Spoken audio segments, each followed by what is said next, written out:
नमस्कार, म शङ्कर प्रसाद बस्ताकोटी यहाँहरूलाई मेरो YouTube channel real guide to English ग्रामरमा स्वागत गर्दछु। आज 59औं दिन हामी युज टु र बी युज टु को बारेमा पढ्दैछौँ। जस्तो युज टुले पास्ट ह्याबिट जनाउँछ, तर बी युज टुले चाहिँ प्रेजेन्ट फेमिलियरिटी जनाउँछ। यो दुईटै हेर्दाखेरि स्ट्रक्चर उस्तै देखिन्छ, तर अर्थ फरक छ। जस्तो अब बी युज टु होइन, युज टु मात्रै। युज टु कहाँ प्रयोग हुन्छ? पास्ट ह्याबिट अथवा पास्ट स्टेट जनाउन भनेको पहिला पहिला हुन्थ्यो, नियमित रूपले अहिले हुँदैन थियो। पहिला परेको बानी जनाउनलाई हामी युज टु प्रयोग गर्छौँ। जस्तो यसमा पोजिटिभमा के हुन्छ? सब्जेक्ट, युज टु अनि बेस फर्म। जस्तो I use to live in Palpa, म पहिला पाल्पा बस्ने गर्थेँ, अहिले बस्दिनँ। नेगेटिभमा के हुन्छ? डिड नट युज टु हुन्छ। He did not use to like me, he did not use to like me. क्वेसनमा did you use to travel a lot? अब युज्ड चाहिँ पास्टमा मात्रै हुन्छ। अब युज टु अर्को, यसको अरू थप उदाहरणहरू जस्तो पहिला पहिला बेस सधैँ गर्ने तर अहिले नगर्ने। I use to play football every weekend, पहिलामा सप्ताहन्तमा हरेक सप्ताहन्तमा फुटबल खेल्थेँ, तर अहिले खेल्दिनँ। There use to be a big tree in my yard, मेरो बगैँचामा ठुलो रुख थियो, तर अहिले छैन। जस्तो he use to work for the NTV, ऊ एनटिभीको लागि काम गर्थ्यो, तर अहिले ऊ काम गर्दैन। पहिला गर्ने अहिले नगर्ने, पहिला हुने अहिले नहुने भन्ने जनाउन युज टु हामी प्रयोग गर्छौँ। अब अर्को बी युज टु चाहिँ कहाँ प्रयोग हुन्छ? बी युज टु चाहिँ कहाँ प्रयोग हुन्छ त? बानी परेको, कुनै कुराप्रति बानी परेको, यसकारण त्यो परिचित भएको जनाउन हामी बी युज टु प्रयोग गर्छौँ। अब बी युज टु पछाडि के हुन्छ त? बी युज टु पछाडि आइएनजी हुन्छ। एउटा चाहिँ हामीले याद गर्नु पर्यो, यहाँ टु चाहिँ के हो? इन्फिनिटिभ टु होइन, युज टु को चाहिँ टु इन्फिनिटिभ हो, त्यसकारण बेस फर्म हुन्छ। तर बी युज टु को टु चाहिँ प्रिपोजिसन हो, त्यसकारण प्रिपोजिसन भन्दा पछाडि भर्बको आइएनजी रूप हुन्छ। जस्तो I am use to working at night, मलाई राति काम गर्ने बानी परेको छ। नेगेटिभमा I am not use to getting up early, मलाई बिहान चाँडो उठ्ने बानी छैन। अब यहाँ युज टु पछाडि गेटिङ भयो, टु पछाडि गेटिङ, माथि टु पछाडि वर्किङ। अब हामीले के याद गर्नु पर्यो भने यो युज टु को चाहिँ टु भनेको इन्फिनिटिभ हो, त्यसकारण बेस फर्म भर्बको फर्स्ट फर्म हुन्छ। अनि बी युज टु को चाहिँ यो प्रिपोजिसन हो, प्रिपोजिसन पछाडि जहिले पनि भर्बको आइएनजी रूप हुन्छ। अब बी युज टु ले के जनाउँछ? फेमिलियरिटी जनाउँछ। जस्तो अब नर्मल एक्टिभिटी, जस्तो I am use to working at night, मलाई रातमा काम गर्ने बानी परेको छ। Most visitors aren't use to driving on the left, अधिकांश विदेशीहरूलाई लेफ्ट ह्यान्ड साइडबाट ड्राइभ गर्ने बानी परेको हुँदैन। र पास्टमा फेमिलियरिटी जनाउनु पर्यो भने हामी के गर्छौँ? वाज गर्छौँ। Was not use to, I wasn't use to wearing glasses, मलाई चस्मा लाउने बानी परेको थिएन भनेको पहिला पहिला चस्मा लाउँदा मलाई अप्ठ्यारो लाग्थ्यो। अब युज टु र बी युज टु को हामी भिन्नता देखाउँ। जस्तो युज टु पछाडि त्यो टु के हो? इन्फिनिटिभ टु हो, त्यसकारण यसमा के हुन्छ त? भर्बको बेस फर्म हुन्छ। र यसले के जनाउँछ? पास्ट ह्याबिट अथवा स्टेट जनाउँछ, जुन अहिले हुँदैन। पहिला गर्ने, पहिला हुने, अहिले नहुने। अनि बी युज टु को चाहिँ यो टु के हो? प्रिपोजिसन हो, प्रिपोजिसन भएको हुनाले यसभन्दा पछाडि आउने भर्ब आइएनजी रूपमा हुन्छ। यसको अर्थ चाहिँ अहिले पुरो के छ त? नर्मल छ अथवा हेबिचुअल बानी परेको अथवा परिचित छ भन्ने जनाउँछ।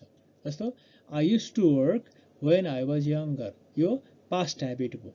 म यङ हुँदाखेरि I use to walk to work, म हिँडेरै काममा जान्थेँ। सानोमा अहिले पहिला पहिला म हिँडेरै काममा जान्थेँ।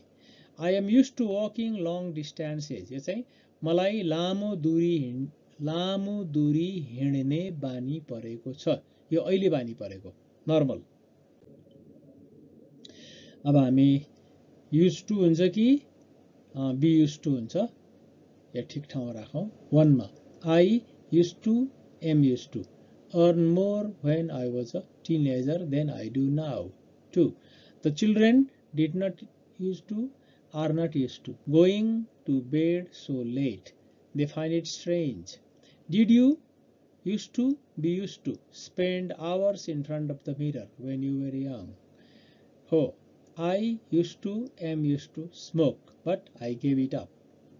अब हामीले यहाँ टेन्सबाट पनि थाहा हुन सक्छ, अनुमान गर्न सकिन्छ। जस्तो युज टु पास्टमा हुन्छ हुन त, अनि बी युज टु चाहिँ हुन त पास्टमा पनि हुन्छ तर अधिकांश प्रेजेन्टमा हुन्छ। जस्तो हेरौँ 1 मा के छ त, I use to earn more, म अहिलेभन्दा पहिला धेरै कमाउँथेँ, युज टु गर्नु पर्यो।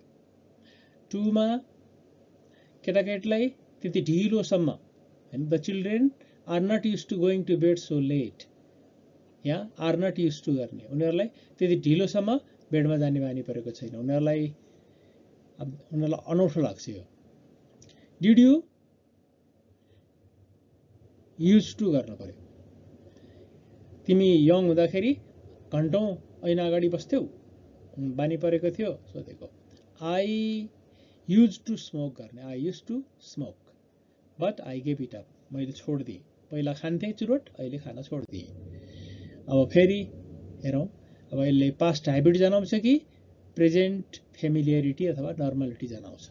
I use to live in Palpa but I moved, अब के जनाउँछ, पहिला म पाल्पामा बस्थेँ अहिले हिँडेँ भनेपछि पास्ट ह्याबिट हो, past.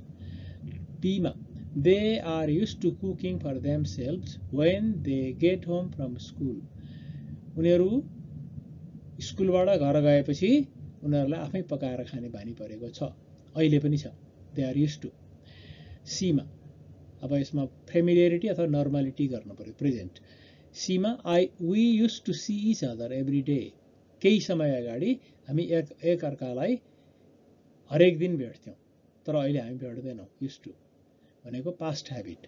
D we are use to seeing each other every day, it is normal now, हामीलाई एक अर्कालाई भेट्ने हरेक दिन हामी भेट्छौँ अहिले, अहिले नर्मल हो यो के भयो त, फेमिलियरिटी अथवा normality.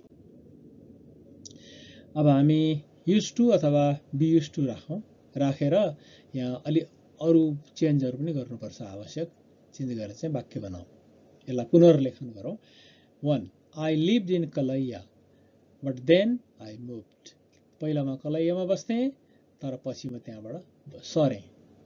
Driving on the left is no longer strange, यो लेफ्ट ह्यान्ड साइडबाट ड्राइभ गर्नु अचम्म लाग्दैन, मलाई बानी परेको छ। I often work at night some time ago, केही समय अगाडि म राति काम गर्थेँ तर अहिले गर्दिनँ। Getting up early is normal for me now, बिहान चाँडै उठ्नु मेरो लागि अहिले सामान्य भएको छ। अब हामी चेन्ज गरौँ, जस्तो 1 मा हामी के गर्छौँ, I use to live in Kalaiya, I use to live in Kalaiya. 2 मा I am use to driving on the left, I am use to driving on the left, मलाई बानी परेको छ लेफ्ट ह्यान्ड ड्राइभ गर्ने। I use to work at night, I use to work at night, पहिला म राति काम गर्थेँ अहिले गर्दिनँ। I am use to getting up early, अहिले बिहान उठ्ने मलाई बानी परेको छ, आई एम युज टु। अब युज टु भनेको पहिला गर्ने, बी युज टु भनेको अहिले गर्ने, त्यही सम्झौँ। अब युज टु भनेको पास्ट ह्याबिट अथवा स्टेट, बी युज टु भनेको फेमिलियरिटी अथवा नर्मालिटी एट प्रेजेन्ट। जस्तो I use to run a marathon every month, हरेक महिनामा म्याराथन दौडन्थेँ भनेको 26 माइल दौडन्थेँ हरेक महिना। She is use to running long distances, उनलाई अहिले लामो हिँडाइ गर्ने बानी पर्यो, लामोसम्म तिमी दौडिन सक्छिन् अहिले, यो नर्मल हो, प्रेजेन्ट।